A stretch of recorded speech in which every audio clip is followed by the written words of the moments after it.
This podcast is not intended as a substitute for the medical advice of physicians.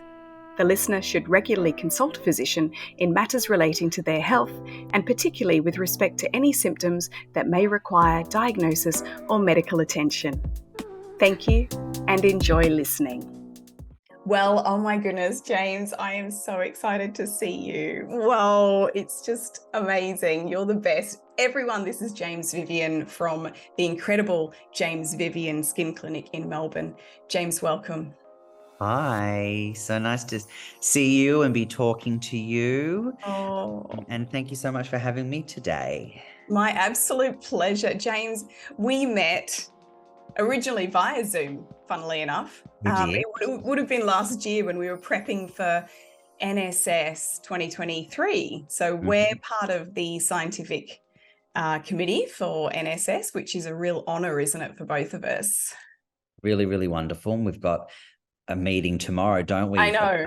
Next year's No Time Like the Present. And yeah, well, it was the first time that they had a dermal therapist on the scientific committee. So it was really special to have a seat at the table and to be representing our little community, which is just getting bigger and better all the time, and convene the skin session with Dr. Ryan De Cruz. So we feel really proud about what happened this year, and had lots of people in our skin session listening and learning. So it's only going to be bigger and better next year for sure. Oh my gosh, 2024 is going to be incredible, because not only are we the same scientific committee as was 2023, but we've got a couple of new members, which will be amazing, because some of those, the two new members are incredible in terms of ultrasound and in terms of medical, surgical things.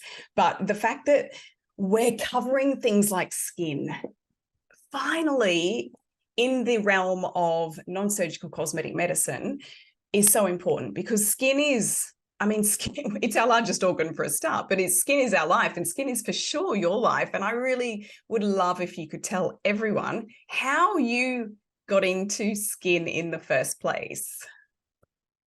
Quite by accident. So I was, and we have a similar history in terms of a creative past, but I definitely, if you had have told me I'd be doing what I'm doing today when I was younger, I wouldn't believe you, because I was very laser focused on my music and creative endeavors. And look, I didn't really have much that I was good at when I was young. I didn't really enjoy school. I didn't excel in any particular subjects. I'm now diagnosed ADHD, which made things difficult when I was younger at school. But I always found a lot of comfort and I guess enjoyment out of the more creative subjects. And so I learned to play the piano, and I was very lucky enough to get singing lessons, and was at a school that placed a lot of emphasis on choirs and all that extracurricular activity. So I went through school loving my music. And then when it came to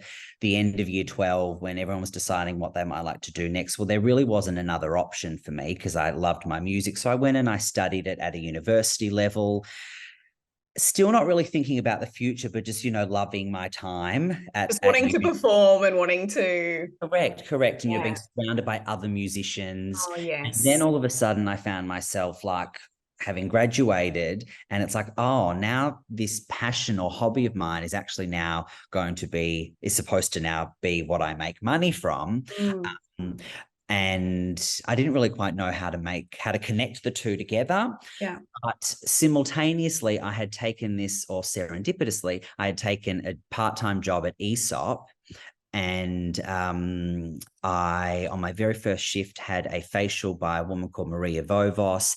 And she said, come on, James, come and have a treatment. This is something we do here, and it's important that you know what we do so that you can recommend it to customers. And I got off that bed and I just said to Maria, oh my God, how do I make someone feel like you've just made me feel? I've got goosebumps. That's well, so did I. Beautiful. Oh my gosh, what a moment. Wow. And I'd had facials before, but this was that next level. And so Maria said, well, you got to go to beauty school. And whilst I probably said just something like, well, no, Maria, I'm going to be a famous singer-songwriter. It was definitely a comment that just sat at the back of my mind over the next couple of years. And then one New Year's Eve rolled around and I was like, what am I doing next year? And I thought, Maria said, go to beauty school. I'm going to do it. So then everything just sort of made sense from there. I could see a future in this industry. I knew that I had, I just knew that I'd be good at it, Yeah. right? Yeah. I'm not saying I'd be the best at it, but I just knew that it was the right thing for me to do. And it was probably the first time I'd ever made a decision based on that grander kind of thought process. I could see myself doing it in the future. And like, here I am doing what I thought I'd do. And how many years ago was that? That would have been a good 15, 16 years ago. 15, 16 years. Wow. Isn't that incredible? Because you and I both know that having a creative career is very difficult, very challenging. Yes. It's hard to make it. So having something like this and finding something that you were equally as passionate about, and by the sounds of it, you had like a visceral, emotional connection kind of experience that sat there in your subconscious waiting for the moment to go, and now it's time to follow this passion. Yeah. And it really, when you go to beauty school, you learn so much. You learn about hair, you learn about nails, you learn about skin, you learn about spa, you learn about massage. And I was very focused on the skin and very focused on facials. And I came out of that diploma beauty therapy knowing a little about a lot. Yes. And I remember it was kind of my first client, got on the bed and I could give a nice facial, but the client was saying, what's this on my face? And how do I do this? And what should I be using for this? And I really didn't know. And so I thought, okay, I need to know more. And that's when I did the degree in dermal therapies at Victoria University. And that was really kind of what has given me the foundational knowledge to everything that I do on a daily basis today. So it's almost like you started off quite wide and then you really narrowed it down to skin. And tell us, so when did you finish your dermal therapies degree then? Well, actually that's 15 years ago, right? Yeah. But ESOP was probably more around 18, 19 years ago. Sure. Yeah. And then when did you straight away know that you were going to open your business? And was it called James Vivian, or how did you get into that? I very much knew that I wanted to be my own boss. I remember sort of working for other people as a facialist and thinking, God, I'm working my ass off here and I'm getting a little bit in return. But I didn't feel like it was really worth my value in terms of how hard we do work as therapists and technicians. So I knew I wanted to work for myself, and I had a particular interest in the chemistry component of the degree at Victoria University. So after I had really got more of an understanding and an interest in chemical peels, I went and I bought myself a bag of peels. I bought a mobile massage table, and I started a business called the Traveling Peelsman. And oh my gosh, I did not know that. That's hilarious. And excellent. that was, and my mum was my first client and my girlfriends were my first clients. And I did skin soirees, and a whole lot of girls would get their friends together and I go to their house and peel everyone. And I travel up to Sydney to do that. And it was just a lovely way to kind of dip my toe in, I guess. But within a couple of years, the amount of travel time was impeding me being able to look after more clients. So I then started a one clinic room within the rooms of a plastic surgeon in Windsor, and that was called Melbourne Aesthetic Healthcare. And I did that for about 18 months. And then I moved to another space just up the road, a 2-room clinic, and I called that James Vivian Dermal Therapies. And then 7 years after that, we moved to Toorak into what was 3 rooms, but now is 5. And that's under the name of James Vivian. Oh my gosh, I love it. What a So it's beautiful been a story. journey. It's been a journey, and what a beautiful, beautiful journey it's been. It's quite interesting. So, James, you recently won a quite prestigious award, didn't you? And we won Australian Clinic of the Year, which is pretty incredible. And we actually have won that award before, but we won it in COVID when the awards were all done or were pre-recorded and done online in lockdown, when Right. it was just me and my husband, Ben, who was actually in bed. So when we were announced, it was the biggest anticlimax in the world. Oh no. What was so wonderful this year was that the whole team went up. So there was 12 of us in Sydney, and when they announced our award and we won, we all got to go up on stage together. It was such a beautiful moment for us, and a moment that I will never ever forget. I've been involved with the Australian Beauty Industry Awards since it started 13 years ago, when the Travelling Peelsman won when the Travelling Peelsman won the Customer Care Award. And I really love being part of this award. I really love being part of the ABIAs because I love the submission process. It's a wonderful way to just sort of check in on all the things that you're doing, and quite often the things that you're not doing.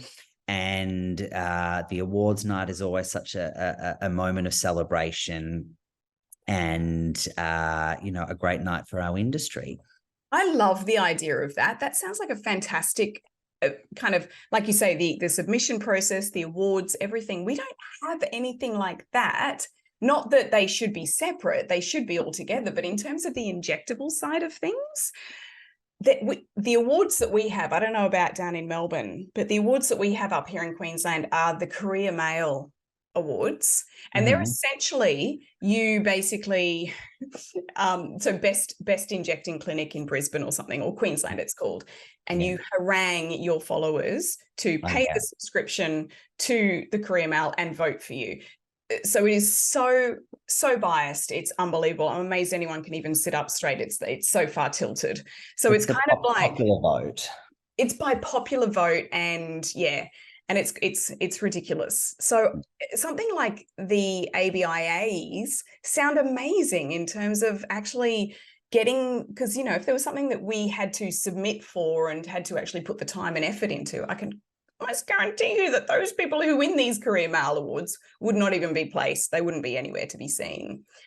Yeah, the ABIAs are judged by a panel of industry specialists, often ones that have lots of awards before. And the submission process has changed a lot since I started. Once upon a time, you would answer these questions, and look, we would put a lot of effort into it, as I think you should, but an answer for a question might be pages, and now you're much more limited because they just get so many submissions these days. I can imagine. Every single word counts. Yeah. And we entered quite a few awards this year, but we went out with the gold logie, as my husband. Yay! Oh my gosh! And I did see. And are the photos and videos still on your social media? Yes. Of the moment when you won. I loved it. I watched it and I thought it was so incredible. It was the pure joy that your team, and you can see that you and your team are so cohesive. You have that one passion, and that is the patient or the client journey in terms of helping them with their skin. So what's been your greatest challenge since starting your own business? Not your own business. I mean, in fact, in starting James Vivian, so the latest reincarnation of it. Oh, the greatest challenge would have to be the growth that we experienced over the COVID years. And you would think that it might be the other way around, but with our doors closed for the majority of 2 years, the way that we looked after people was very, very different. We are a face-to-face industry, but that option was taken away from us. So we just went hell for leather on the social media. And doesn't it just make sense that if you got the opportunity to talk to one person face to face, If that's taken away from you, but you can actually talk to 10 people at the same time, or 100 or 1,000, depending on how many people are tuning into a live or watching a video, the impact is going to be much greater. And that's what we were experiencing. So we would just put out the same information that we would be on a one-on-one experience out on social media. Whoever was listening could participate or learn. And then each and every time we would get we would come out of a lockdown, we would have all these people that were like, I've been watching you on social media and I'm desperate to come in. And so with that, we would, try to look after everyone. And then inevitably we go back into another lockdown. Yeah. And then I'd be like, okay, right, we need to build some more rooms. Okay, we need to train more staff. We need to, grow our treatment menu. All these things were just happening very, very quickly. And in a period where our doors were actually closed. So the biggest challenge was that what we failed to do was to actually build the administrational support to this business, just getting busier and busier. Yeah. So when we came out of that final lockdown in like November 2021, we were so on the back foot for such a long time, because we were now a team that was 3 times the size as it was pre-lockdown, with a clientele that we were constantly having to close down our wait list, and we didn't have anyone to actually facilitate all these bookings and care for the staff and all of that. So we finally have that in under place now. control, but it was not having the infrastructure to support the business growth. Isn't that incredible? So the time when in history, if you look at this, the time when James Vivian grew out of control was actually when it was closed. Yeah. Which sounds crazy, doesn't it? Yeah. And thanks to the power of social media, but also, the fact that our business was established already, I think is essential to this piece, because we had very supportive clients that wanted to continue to support us whilst we also developed this new clientele, and also the entrepreneurial spirit that so many people really had to flex, the entrepreneurial muscles that we had to flex when we had to make money differently. Absolutely. And I think probably because everyone was in the same situation. Obviously, there was people who were lucky enough to still be able to continue their jobs from home, but there was people like yourself and I who we're a service industry, we're a face-to-face industry. Our job involves physically touching other people, and we couldn't do that. And by no means am I ever comparing what I went through to Victoria or New South Wales, because I only closed for 6 weeks. That was all I had to close for in comparison. It's still a lot. That's still a lot to deal with. It is. And it was the unknown, the unknown. thinking. Absolutely. Is, when are we going to reopen? Oh, we can reopen. It was a really unsettling time mentally as well as physically and financially as well. So, but what's interesting is you would have had the backing of, and, you would have had your own little cheer squad of people going, here we are watching this business. And I hate to use the word because I think it's the most overused word since COVID, but you've had to pivot really quite substantially from, and then you went into that education mode, which is, how good is that? Being able to educate your followers about the importance of what you do in your business. Well, there are people out there that are so hungry and thirsty for information. This is a huge industry. We know that. And people are utilizing the industry or utilizing their therapists or practitioners in so many different ways. Some people, their version of looking after their skin is shopping online. Their version of looking after their skin is going on the internet and seeing, or social media, and seeing what people are doing. Some people go to a dermal therapist. Some people go to an injector. Some people, make their own products in their bathtub. But so many people nonetheless are tuning in to this industry. So I think we were also very lucky that there was already a very receptive audience out there with the time also to start to invest in their skin. And we're also looking for some distractions. And that's when Tina Toner was born. I was literally, I was just waiting. I was going to say, tell me, is this when Tina Toner was born? So Tina Turner was born out of me being bored, and also and this is this nice full circle moment that I've had with music, was that when I went into beauty therapy, music just completely disappeared from my life. Mm. Then it wasn't until COVID where I don't know, I had the time, or I just one day just invented that Tina Turner was going to come on and she was going to rewrite the lyrics to a pop song and make it about skin. And then she'd appear from time to time on social media, and people would write messages, and like, it sounds really silly, but like, it was enough fuel for me to think, okay, well, I'll keep doing this. Like these videos, like I live for these videos, and these videos are making my day, and I've had such a Absolutely. terrible week, and like I just watch these videos and they just bring me so much joy. Oh my And so it's like, gosh. okay, well, like, if and what I love is that I'm not the best singer in the world, and I make these silly songs about skin. Like, it takes the seriousness out of it, Yeah, because yeah. you're trying to make music as a career. Yes. So like, your saboteur kicks in. Yes. Oh my gosh. Yes. You're, Whereas this way you're performing, you're using all those skills that you have, but you're making light of, you're actually dressing up. You're in your wig, you're in your garb, you look fantastic, and you're singing about something that's important, but it's so flipping funny at the same time. So it's perfect comedy stuff. At the end of the day, you can't leave that audience waiting. You're a performer. You need to feed your audience. no, I'm really liking it. It's fun. It's That's really awesome. How lovely. It's so lovely though, as a creative, to be able to like flex those creative muscles in your other career, because we can never, if we're creative, we can never not be creative. It's really important that we continue to be creative, because it's our lifeblood, isn't it? Yeah, it is, but it can actually be like, it brings you so much joy. I remember music used to bring me so much joy, but then it used to bring me so much angst. Yeah. Yeah. Like, pressure we place on ourselves, and now there's just no pressure. Yeah. Beautiful.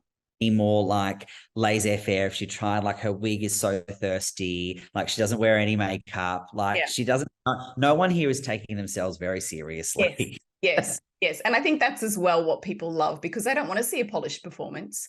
They're there for the comedy, they're there for the content in terms of what you're actually singing about, and they're there to listen to your beautiful voice and your beautiful piano playing. So it's lovely. I love it. I think it's awesome. After I met you and you told me about it, I remember it was on that first night, wasn't it, down in the Gold Coast, and you told me about Tina Turner, and I think I went back to my hotel room and straight away I was like there looking up Tina Turner. I was like, yes, I loved every single video that Tina had done, and I was just like, yeah, this is beautiful. This is great. I know you like her. Yeah, she's gorgeous. So now I just want to ask you, because obviously we've talked a little bit about social media and so forth, and I want to know what you think we're most getting wrong with our skin. Well, like, that's a tricky one to answer, because and I don't know how you feel, but everyone is so different, right? And when you're in a consultation industry like we are, there's no one size fits all, and there's no rule for everyone. So quite often, some people are getting things so very right, and then you've got clients that are getting it so very, very wrong. And then you've got an industry of some people getting it very right and some people getting it's each to their own, right? Because we've all got these unique philosophies that we abide by and that we're trying to encourage our clients to follow, or that are resonating with our clients, and that's why they come to see us in the beginning. So I don't necessarily know if there's anything right or wrong. It's what's right for you as what's right for you as a client, and it's when those two connect, well, that's just a beautiful thing, right? Yeah. Then it's what's right for you today, and there's what's right for you tomorrow. Does that make sense? No, totally. So I think essentially it's a case of don't necessarily do what everyone else is doing to their skin, or someone else tells you to do to their skin, like a friend or something. Go and see someone trusted, or try things specifically for your skin. Educate yourself so that you understand your skin, because everyone's skin is very different. There are basic things like, I suppose, for example, in my clinic, I recommend, there's two things I recommend first and foremost. And obviously, number one is sunscreen. Number two is vitamin A of some sort. And that's just purely, again, and this is from my experience, my background is skin prior to going into injectables. And my experience is acneic skin. So not only do I love vitamin A topically, but I think it's an awesome medicine to take orally as well for acne and so forth. So, and I love vitamin A not only for its kind of increasing cell turnover properties for acne skin and congested skin, but also we know now how good it is for anti-aging and for sun damaged skin. So I think that as long as people understand that the vitamin A they might be getting from somewhere might be slightly different to somewhere else, as long as they understand the properties of vitamin A and if that's good for them and if it isn't, then I think that's important. There's the whole idea of, I don't know if I should call them pyramid skincare companies or pyramid sales kind of skincare, whereby people who don't have any experience in skin are telling their friends and family that this is what they should be using. I don't know if you've seen many people in your clinic, but I certainly do. Almost weekly, I get people coming into the clinic who've had a response or a reaction to something that they've used on their skin that they should never have been using on their skin, because they might be rosacea like skin and they're using a really strong vitamin C because that's what the Roden Fields. Oh, did I just say that? But that's what that's what the consultant has told them to use. Yes. Once upon a time, lots of that stuff coming through the clinic. The last time that we saw that, which is great. Yeah, that is good. I don't know if those people just aren't going and getting second opinions anymore, or if there's just a lot less of that happening in Melbourne, which is great. Look, there are some things that people do quite often get wrong, and I think that a big one of them in this industry is that a lack of follow-up. And so I like to call our business, James Vivian, first and foremost, a customer service business. To know a thing or two about the skin, because attached to every skin is a person with needs and wants and feelings, and there is such a big part in terms of the emphasis we place on, which is actually looking after the person. And a big part of this industry is slapping on a peel or performing a laser treatment and sending the client home and saying, that'll be $600, see you later. And with no emphasis on follow-up and thought around what has that treatment actually done to the client 24 hours later, 48 hours later, a week, 2 weeks later. And we're in our business, we're a group of people pleasers. So we need to know, and I encourage more and more people to try to put themselves in the situation of really wanting to know exactly if the treatment that you performed has worked. And to ask.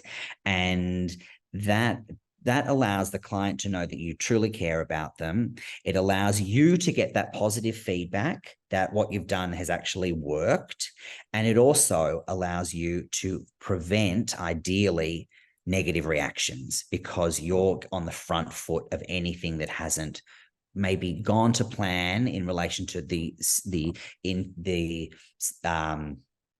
that hasn't gone to plan in terms of the expected downtime, preventing scarring, and hand-holding that client through sometimes what are very, very invasive procedures. So we get a lot of feedback from clients that will come to us just saying that they just never felt like anyone was there for them, that they were just taking and, you know, saying, I'll see you in 6 weeks' time. And that just kind of doesn't make any sense to me, because more often than not, the changes we provoke in a client's skin happens after they leave. We might sell someone, you know, even a cleanser or $500, $1,000 worth of skincare.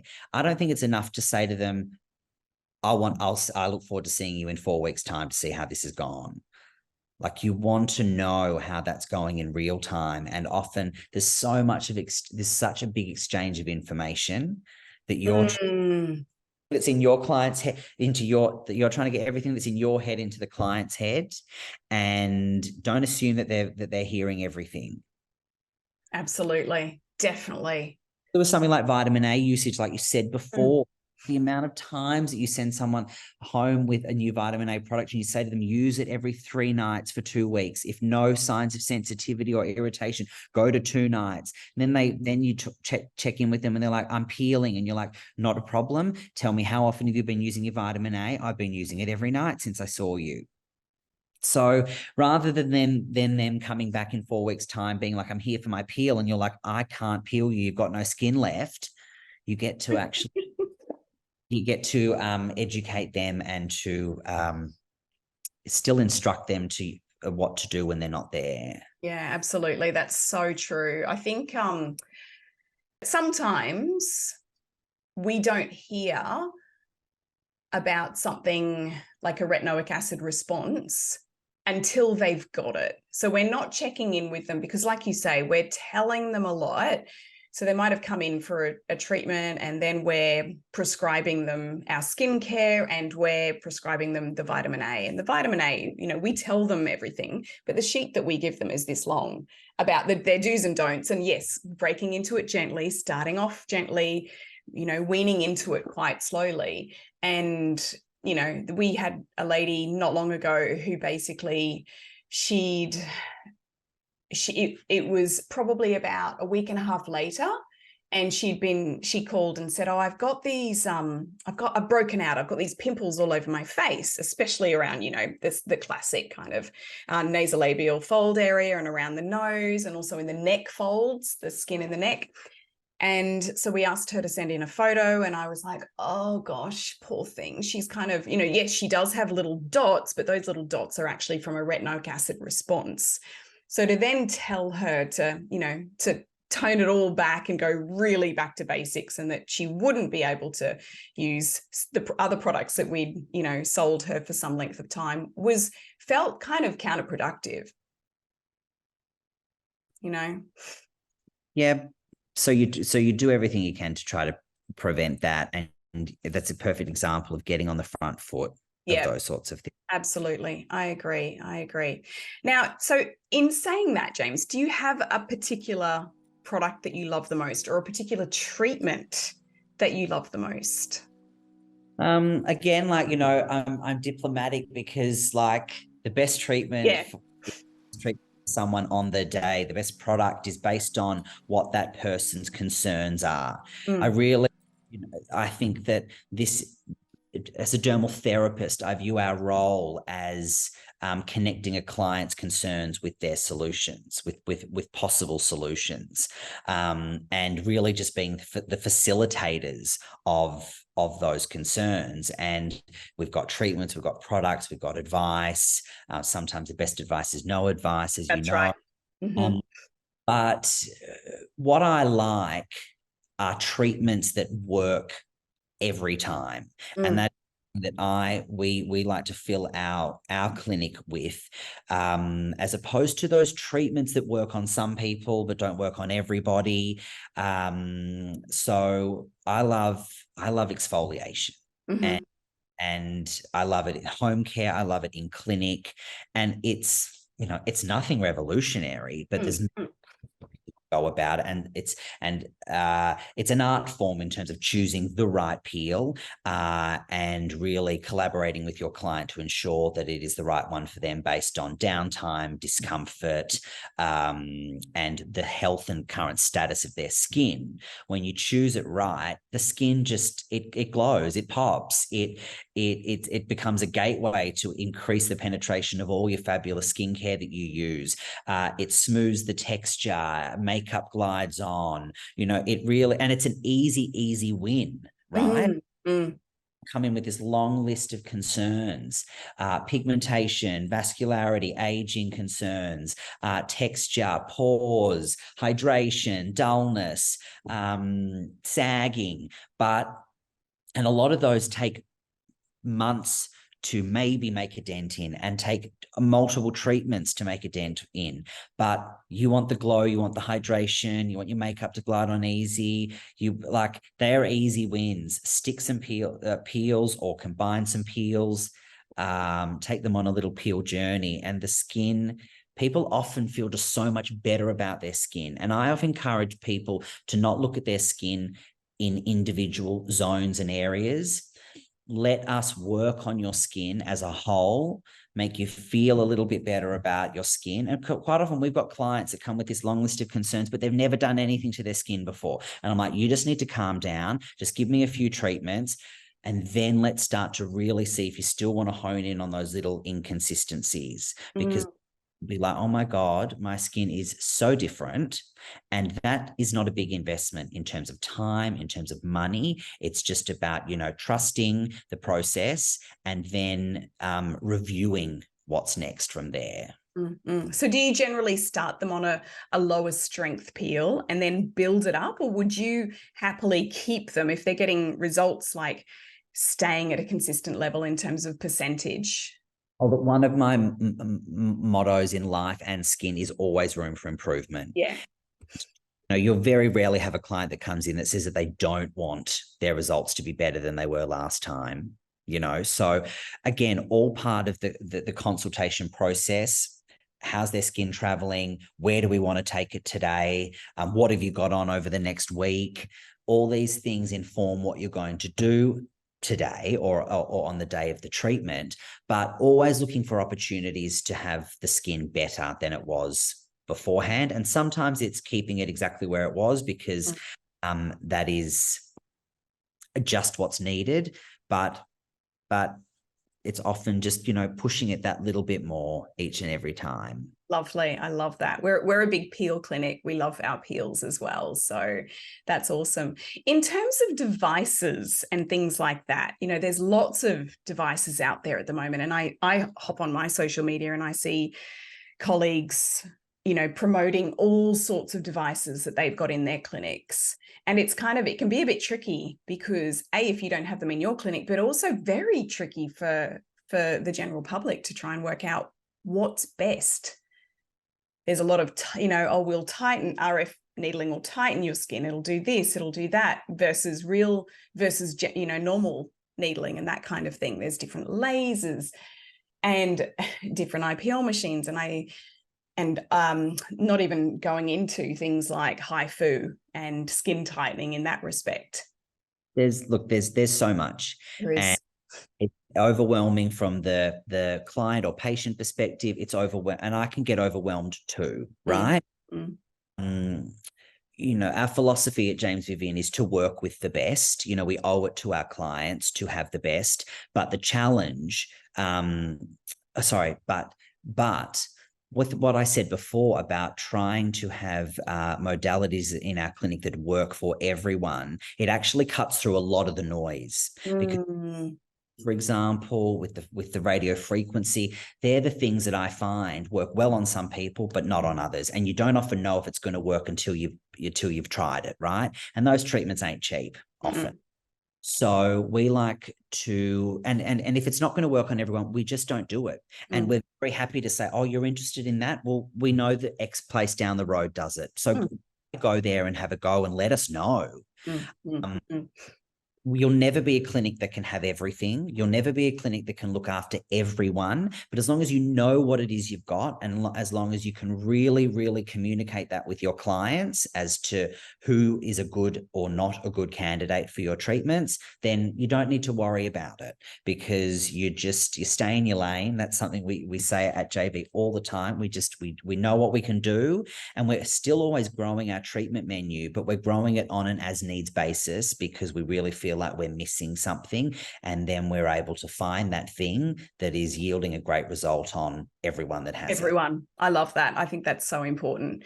Of course, things can happen that mean that, maybe someone's not getting such a profound response, but there'll often be a rationale behind that.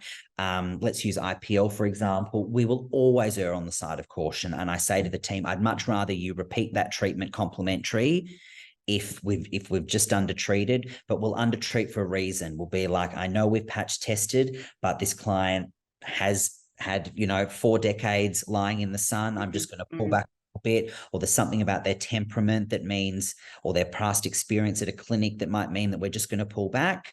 We listen to our intuition, and we're always happy to retreat if needed. Yeah, lovely. I'm really getting that you have at JV, you have a steadfast idea of who you are as a business, as a customer service place of business, but also as a team. And I think that's wonderful, because you, regardless of, what patients are asking of you and what the other clinics around you are doing, what you're doing, and that's what's most important. And we do know we do know what we're doing, right? Like we are a team of very, very exceptional therapists. It might not including myself. I'm talking about the people around me, and the environment is very, very collaborative, and the relationship between everyone is very respectful. No, there's never a smartest person in the room. We're always learning from each other. We've all got our particular passions and preferences around certain treatments and skin types, or skin concerns, I should say. But altogether, it makes for a really, really beautiful place to be for staff and clients. I like to. And that's testament for every business, really. Everyone should be aiming for that. And, that's a lovely thing. So I'm not surprised you've won all these awards that you have won, James. I think it's wonderful. So, James, lastly, what's next for you? Apart from the fact that we've got an NSS scientific committee meeting tomorrow night, what's beyond that? What's next for you? I am doing lots more presenting at the moment, which is wonderful. I'm off to New Zealand next week, and then a few trips to Sydney, and then I've got some things booked in for next year. So I'm really, really enjoying sharing often my journey and some of my business philosophies and clinical imaging with other people that are interested in asking for my opinion. And look, people often ask, are you going to open another clinic? And I've had a Sydney clinic before, and that was great, but also really, really horrible. Great for the ego and not great for my mental health. Yeah. And so I'm not interested in a second location, but I am interested in growing James Vivian as it is, in its Toorak location, if and when that's needed. As I said, we've grown so much already. Any growth now happens at a much slower rate. So we've got a sense of control over it all, which is a beautiful thing. My philosophy is, one of my business philosophies is helping as many people as possible with their skin. And so always looking for opportunities to do that. But one location is perfect at this stage. There's a few things going on in the back end. I'm talking to a few other people about what we could do to touch more faces at the one time. But there, I can't tell you any more than that. And that's so exciting. And I love that. And we don't need to know right now. All we need to know is that we're going to have more JV and James Vivian stuff in amongst us and around us. So I think that's fantastic. My darling, I've loved chatting with you today. It's been absolutely fabulous. Thank you so much for coming on. So what I'll do, James, is I'll pop everything in the show notes in terms of how people can get in touch with you on socials, how they can follow you for not only all your amazing skin advice, but also for Tina Toner. Amazing. And also how people can actually come and see you and the team at JV in Melbourne. We'll put your address and all your website details and so forth there as well. So thank you so much for coming on and talking to everyone who's listening to difficult conversations about beauty, the good, the bad, and the ugly. I'm sure they've all learned something incredible, not only about skin, but also about business. I know I have, so I really appreciate it. And I thank you from the bottom of my heart.